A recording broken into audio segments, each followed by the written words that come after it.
126 दिन पूरे हो गए हैं और जैसे कि मैं बार बार बता चुकी हूँ कि नौकरी नहीं न्याय चाहिए की मुहिम क्या है कि किसी का एहसान नहीं चाहिए। हमारे अंदर पोटेंशियल है, कैपेबिलिटी है, हम इस लायक हैं कि हम अपनी नौकरी खुद ले सकते हैं, हमें किसी की भीख की जरूरत नहीं है। तो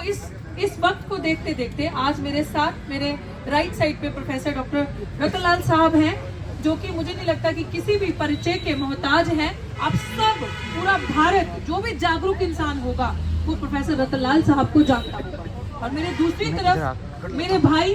मंजीत नोटियाल जी बैठे हैं। कुछ लोग ये भी सोच रहे होंगे, कहा भी था कि इतनी लेट आए भाई, लेकिन मैं आपको ये चीज बता दूं, इनका बैनर भी और इनकी टीम भी, जब हमारा आंदोलन लगा था उसके 2-3 दिन के अंदर इनकी टीम ने हमारे साथ संपर्क किया। सिचुएशंस ऐसी थी, बीच में चुनाव थे, बहुत सारी चीजें थी, भाई time by time video call के थ्रू मेरा हालचाल पूछते रहते थे, आंदोलन की सिचुएशन जानते रहते थे कि क्या चल रहा है, कि आप अकेले मत रहना, जिस समय भी मेरी जरूरत पड़े मैं आपके साथ होऊंगा। और मेरी पूरे दल बल के साथ, पूरी संख्या के साथ, पूरी टीम के साथ मैं आपके पास आऊंगा। आप धैर्य रखना, हिम्मत मत हारना। और वही चीज हुई कि अभी आपने देखा, हाल ही में मंजीत भाई हमारे पास आए थे और पूछा कि क्या सिचुएशन हो रही है आगे की, क्या है स्थिति, क्या करना है। 126 दिन हो गए, तो मतलब भाई की तरफ से लास्ट टाइम ही जब भाई आए थे तो ये कॉल था कि आज हम ताला लगा के जाएंगे यहाँ पे, क्योंकि भाई ने बड़ा अच्छा एक फॉर्मूला बताया और ये एक चीज हमें समझाई कि अगर 120 दिन हुए थे और ये कहा कि लग रहा है कि 120 दिन हो गए, आपको गलत फहमी है डॉक्टर, तो मुझे लग रहा है यूनिवर्सिटी के अंदर कोई है ही नहीं, एडमिनिस्ट्रेशन के अंदर कोई है ही नहीं, तो यूनिवर्सिटी हमारी है, तो यूनिवर्सिटी ऐसा लग रहा है वीरान पड़ी है, तो ऐसी यूनिवर्सिटी को ताला लगा देना चाहिए जब हमारी किसी को आवाज नहीं सुनाई दे रही, इसका मतलब अंदर लोग नहीं रहते। तो तब हमने स्ट्रैटेजी बनाई, तब हमने ये चीजें सोची कि क्या किया जाए ऐसा कि क्या सिचुएशंस रहेंगी कि अभी 126 दिन हो गए और 126 दिन के अंदर कोई रिजल्ट नहीं आया। और यही चीज प्रोफेसर साहब से भी जब डिस्कशन हुआ कि 126 दिन से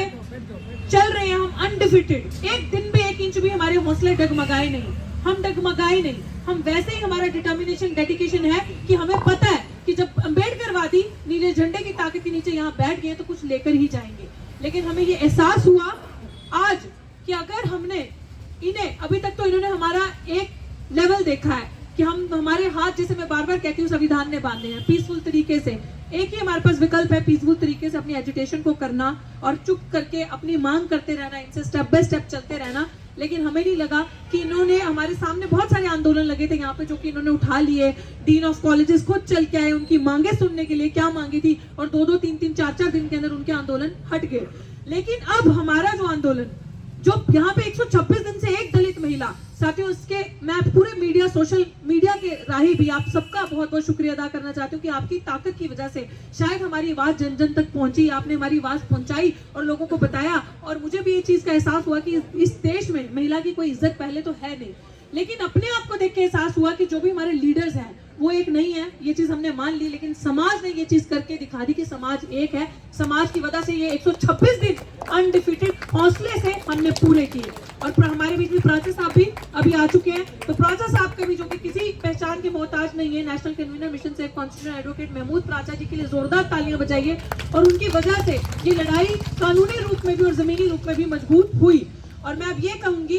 कि हम लोगों ने यूनानिमसली ये चीज डिसाइड की है। आप एक ही चीज सुनिएगा ध्यान से, और जितने भी लोग समझ रहे हैं, ये जो शख्सियत मेरे राइट साइड पे बैठी है, शायद ये लड़ाई लड़ने का जुनून और ये लड़ाई लड़ने का जज्बा और ये एक चीज मेरे दिमाग में आ गई कि नहीं, अब नहीं छोड़ूंगी, क्योंकि ये भी एक प्रोफेसर है, डॉक्टर सविता रॉय, क्रिमिनल सविता रॉय मैं कहूंगी, वो भी एक प्रोफेसर है। आप सोचिए कि वो एक प्रोफेसर और ये एक प्रोफेसर,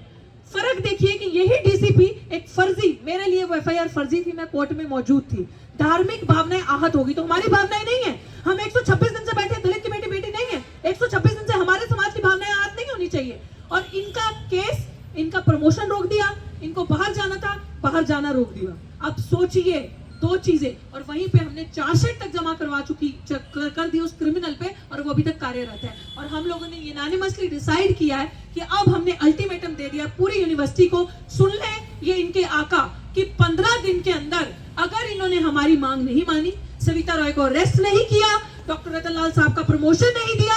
जो उनका जो भी चीजें फॉलो करते हुए, तो ये याद रखें कि यूनिवर्सिटी के बाहर भाई भी बैठे हैं, भाई लास्ट टाइम भी अनाउंस किए थे, हम ताला लगाएंगे यूनिवर्सिटी के बाहर 15 दिन के अंदर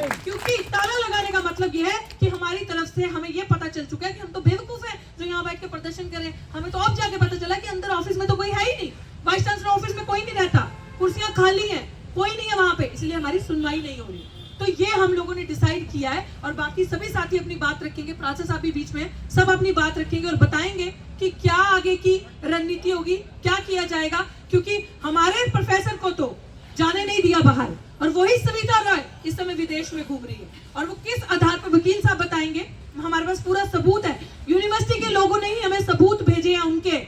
हमें सबूत भेजे और दिखाया है कि मैडम